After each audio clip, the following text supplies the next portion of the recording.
Good evening! Today, ang aming ika-pitong simbang gabi.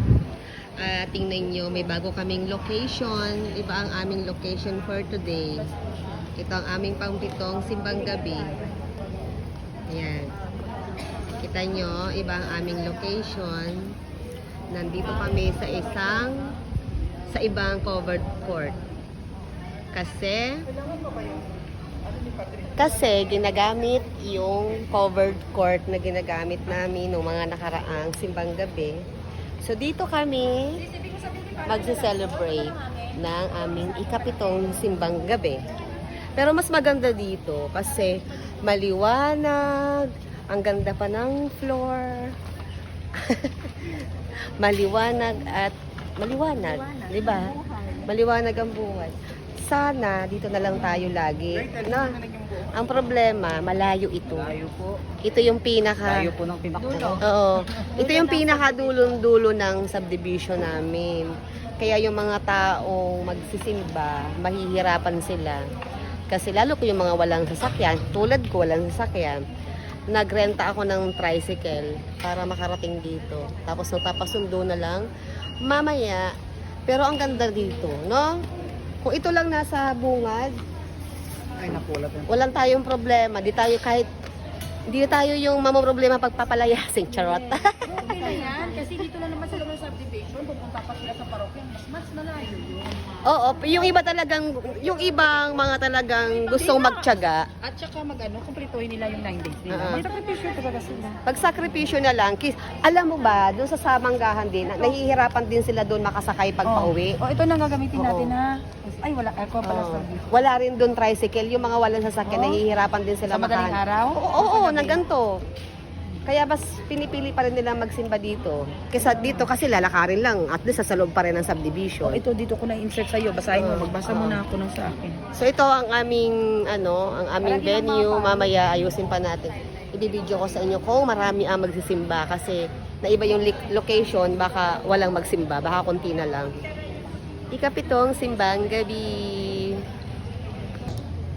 Yun lang, kung pwede nyo i-consider.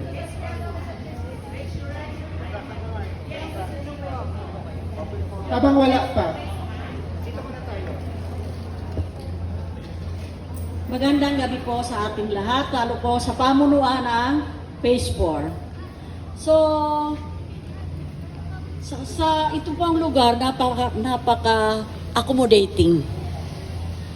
Total, ikapitong gabi na natin ngayon, 2 days na lang, ang naiisip ko kasi yung paghahakot ulit ng mga gamit.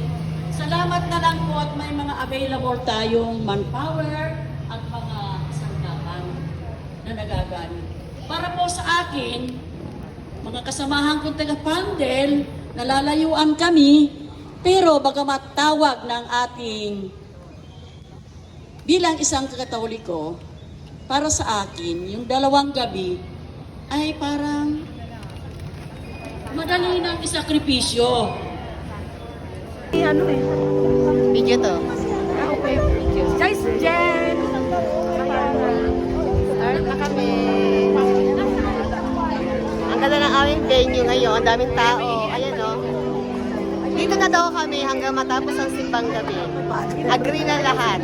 Ayan, saan si maganda kasi dito mag-aliwalas.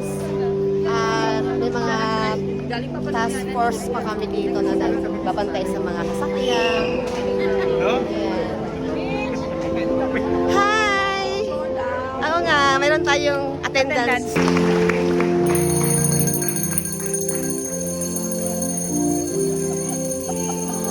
Isa.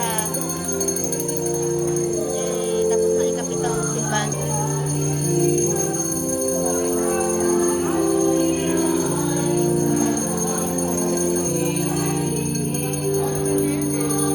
Padre, where are you? Nagkwentuhan ba?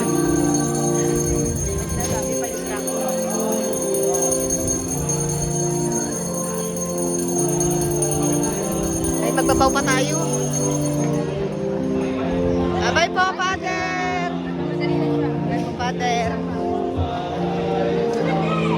Thank you so much. Tapos na ang aming ikapitong